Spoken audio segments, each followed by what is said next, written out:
જય અંબા, જય ખંભલાઈ માં, જય સૂર્યનારાયણ દેવ, જય શનિદેવ. ભાઈઓ, એક રૂટીન પ્રોસેસ છે કે સવારે સૂર્યોદય થાય એટલે સૂર્યનો ઉદય થાય ને સાંજે જ્યારે સૂર્યાસ્ત થાય ત્યારે સૂર્યનો અસ્ત થાય.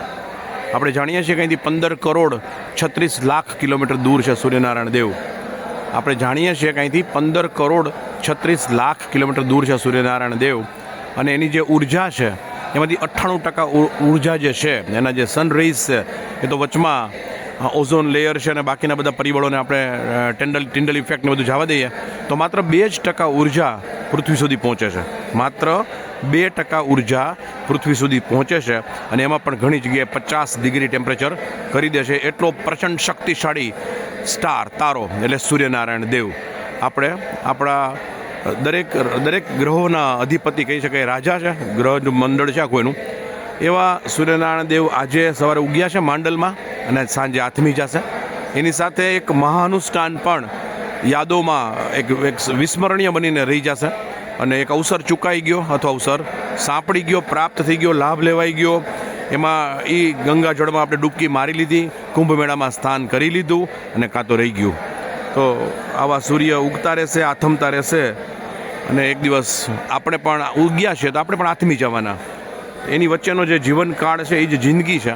બાકી તો આપણે જે દરરોજની પ્રક્રિયા કરીએ છીએ એ તો પશુ પ્રક્રિયા છે. બધા કહે છે કે એ તો બધા પશુઓ એ જ કરતા હોય ને, સવાર ઉઠીને રાત્રે સૂવે અને જે દિનચર્યા કરતા હોય એ જ દિનચર્યા આપણે કરતા હોઈએ છીએ.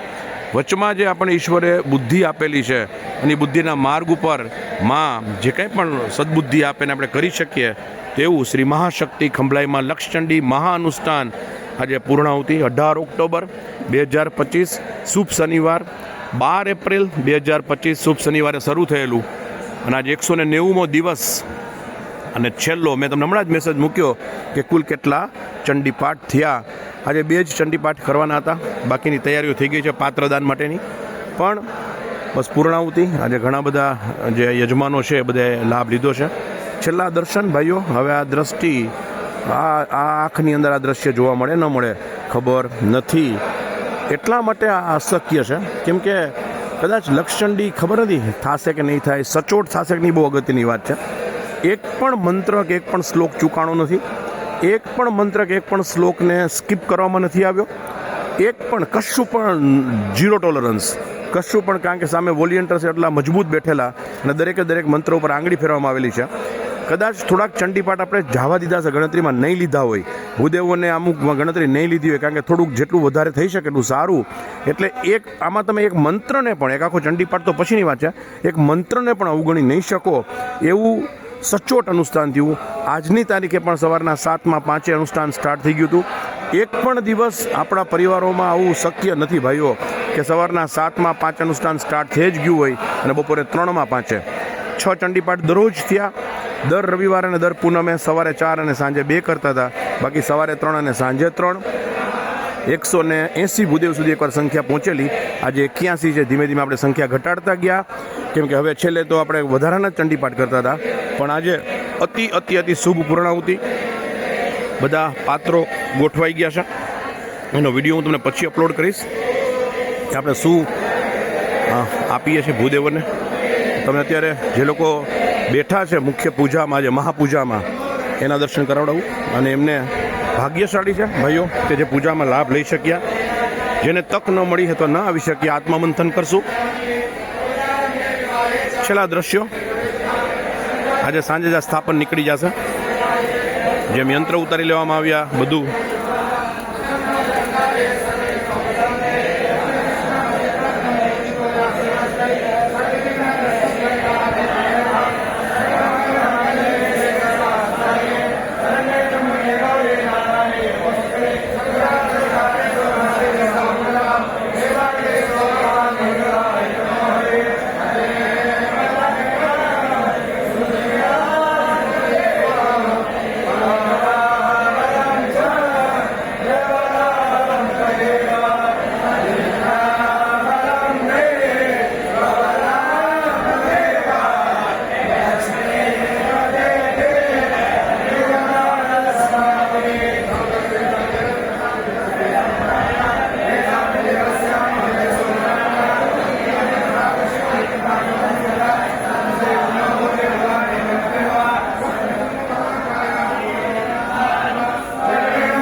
પ્રેમબા જય કમલાઈમાં,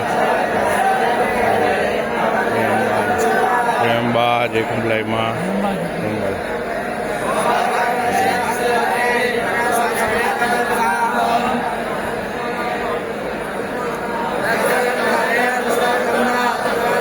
આજે બધા ભૂદેવોને સ્પષ્ટ સૂચના આપવામાં આવેલી છે કે છેલ્લો ચંડીપાઠ થઈ ગયો છે ભાઈઓ.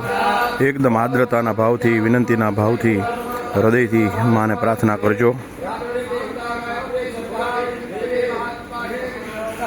ભાઈઓ, મેં 30 વર્ષ મેથ્સ અને સાયન્સ ભણાવ્યું. એટલે ઘણા લોકો એવું કહેતા હોય ને કે સાયન્સ અને મેથ્સને અને ભગવાનને કાંઈ લેવા દેવા નથી, બે એક સિક્કાની બે બાજુ છે. સદંતર ખોટું છે. એક જ સિક્કાની બંને એક જ બાજુ છે. જે સાયન્સમાં બિલીવ કરે છે એ ધર્મમાં 100% બિલીવ કરતો જ હોય, તો જ એને સાયન્સ સમજાય. અને જે ધર્મમાં બિલીવ કરે છે એ સાયન્સમાં માસ્ટર્સ જ હોય, તો જ એને ધર્મ સમજાય. એટલે સિક્કાની બે બાજુ નથી, એક સિક્કાની એ લોકો પૂરક નથી, એક જ નામ છે બે. અને આપણે ઘણીવાર ગણિતને, જે લોકોને ગણિત ન આવડતું હોય ને એ લોકો ગણિતને એ લોકોને ગણતરીબાજ કહી દે. એ બહુ હલકો શબ્દ છે કોઈના માટે વાપરવો હોય કે આ ગણતરીબાજ છે. તો એ મૂળ એવા લોકો જ બોલે છે કે જેને ગણતરી આવડતી હોતી નથી. કેમ કે ગણિત શીખા જ ન હોય ક્યારે, અથવા એમાં રસ જ ન લીધો હોય, અથવા આવડતું જ ન હોય. ગણિત એટલું સહેલું નથી ઉતરે. ગણિત તો બહુ અઘરામાં અઘરું છે. એટલે ગણિત, મેથ્સ અને સાયન્સ કિંગ અને ક્વીન છે એજ્યુકેશનના. એટલે એ બધા લોકોને ગળે નથી ઉતરતું હતું એટલું ઝડપથી. એટલે એને ભજો તો ઈશ્વરની આપણને મળી જ જાય. અને બાકીની બધી લેંગ્વેજ છે એ બધા મંત્રી છે કે જે એને રિપ્રેઝન્ટ કરે છે. બધા જ તમે સોશિયલ સ્ટડીઝ લ્યો, ગુજરાતી, હિન્દી, સંસ્કૃત, ઇંગ્લિશ, એ બધું એને રિપ્રેઝન્ટ કરે છે. એના સ્પોક્સમેન્સ છે. પણ બેઝિક થર્ડ, કારણ કે તમે જ્યારે આપણે જન્મદિવસ આવે છે એ ગણતરી જ છે ને, આપણું પંચાંગ છે એ મેથ્સ જ છે. એટલે પ્લીઝ બધાય ખરેખર વારંવાર કહું છું કે આપણે આત્મમંથન કરવું જોઈએ. અને ચિંતન કે આવો એક અવસર આપણા આંગણે આવેલો હતો ને, એટલા માટે અશક્ય કહું છું કે એમાં આપણું કોન્ટ્રીબ્યુશન હોય, આપણા પરિવારનું છે, આપણી કુળદેવીને ત્યાં છે, આપણા પ્રાગટ્ય સ્થાને છે, 51 શક્તિપીઠના સાનિધ્યમાં છે. 6 મહિનાનો સમય છે. 6 મહિનાનો સમય છે ભાઈઓ. તો હજી તક છે. ડિસેમ્બર 2025, 14 ડિસેમ્બરથી 24 ડિસેમ્બર દર્શન કરી લઈએ એકવાર. કારણ કે હવે તો આપણે અનુષ્ઠાન એવી વસ્તુ તો કે બધા everybody can get the chance. બધાને તક હતી બેસવાની, પૂજા કરવાની. આપણે એવું નહોતો નિયમ રાખેલો કે ખાલી યજમાનો જ બેસે. પણ હવે જ્યારે યજ્ઞ થશે અહીંયા આ ભૂમિ ઉપર, આ ધરતી ઉપર, તો માત્ર 255, મેં બોલ્યો ઇન્ફાઇનાઇટ ટાઈમ, અનંત વાર જે લોકો ભાગ્યશાળી છે એવા જ લોકો આવી ઘાસની, વાંસની યજ્ઞશાળાની નીચે કુળદેવીના સાનિધ્યમાં ગુજરાતના પ્રકાંડ પંડિતો જેને કહી શકાય એવા જે કરાવશે પૂજા, એવા ભૂદેવો, અને બધું જ ઉત્કૃષ્ટ કક્ષાનું, બધી સામગ્રી, શુદ્ધ ઘી, દરેક પૂજાપો તમે જોજો. તમે દરેક વસ્તુને જોજો. આ વખતે અટમોસ્ટ મેં કીધું 0 ટોલરન્સ. આ વખતે પૂજાપામાં પણ બિલકુલ કોમ્પ્રોમાઇઝ નથી કરવામાં આવેલું. ક્યારેય આપણે કરેલું જ નથી માંડલમાં. પણ વારંવાર કહું છું, આ માત્ર આદ્રતાનો ભાવ છે, કોઈ અહંકારનો ભાવ નથી. આ માત્ર ને માત્ર એક ઈચ્છા હોય કે બધા આપણો પરિવાર જોડાઈને સાથે મળીને ભાગ લે અને એક આવા કાર્યક્રમમાં આપણે બીજા બધી જ્ઞાતિઓના ઢોલ વગાડીને વખાણ કરી છીએ. જ્યારે સમય મળે ત્યારે આપણે જો સૂર્યનારાયણ દેવ કેનોપી બ્યુટીફુલી આવી રહ્યા, જો એકદમ સરસ મજાના. આ જ છે ને દ્રશ્યો, આ જ જીવનનો દ્રશ્ય. બાકી તો સવારે ઉઠીએ છીએ, સવારે ઉઠવું એટલે જન્મ, અને સાંજે સૂઈ જવું એટલે મૃત્યુ. એ નિંદ્રા છે, એક દિવસ ચીર નિંદ્રા. પણ પછી એ જે સાથે આવશે, બાકીનું બધું તો અહીંયા જ રહી જશે ચીર નિંદ્રામાં. પણ જે બધું સાથે આવશે શ્રી મહાશક્તિ ખંભલાઈમાં લક્ષચંડી મહાનુષ્ઠાન અને શ્રી મહાશક્તિ ખંભલાઈમાં લક્ષચંડી મહાયાગ. છેલ્લા દર્શન, છેલ્લો ચંડીપાઠ. મેં કીધું છે બહુ જ ધીમે ધીમે કરજો ભાઈઓ, કોઈ ઊંચો અવાજ નહીં, એકદમ મધ્યમ સ્વરમાં. જે કહેવામાં આવ્યું છે માર્કંડેય ઋષિએ શ્રી દુર્ગા સપ્તસતી ચંડીપાઠમાં કે મધ્યમ સ્વરમાં થવું જોઈએ. એક પણ બ્રાહ્મણને અહીંયા વ્યસન કરવાની છૂટ આપવામાં નથી આવેલી. કોઈ પણ બ્રાહ્મણ, એક પણ ભૂદેવ. ને એટલા બધા નાનકડા છે, આમાંથી 50-60% પાસે તો મોબાઈલ નથી. તો કડક સૂચના હતી કે કોઈ પણ અહીંયા અંદર બેસીને વ્યસન નથી કરવાનું, બિલકુલ નહીં, જરા પણ નહીં, મોઢામાં કાંઈ ન હોવું જોઈએ. એટલે એવી રીતે વ્યસન સિવાયના જ ભૂદેવોને બેસાડીને આપણે કરાવેલું છે. એક પણ ઉપાચાર્યને વ્યસન નથી, એક પણ સ્વયંસેવકને વ્યસન નથી.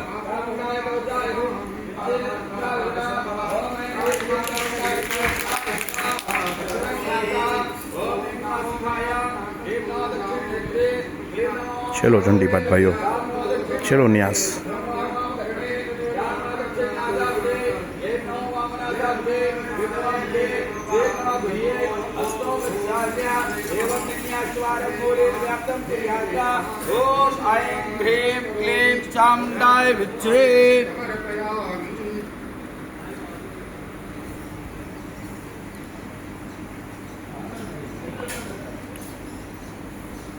આ માધવ છે. ओम ऐं ह्रीं क्लीं चामुण्डाय विद्ये निगन्यासा ओम ऐं प्राच्यै नमः ह्रीं आज्ञाय नमः ह्रीं दक्षिणाय नमः ह्रीं दक्षिणे नमः ह्रीं विद्ये नमः ह्रीं गायत्र्यै नमः चामुण्डाय विद्ये नमः चामुण्डाय गायने नमः ओम ऐं ह्रीं क्लीं चामुण्डाय विद्ये नमः ओम ऐं ह्रीं क्लीं चामुण्डाय विद्ये नमः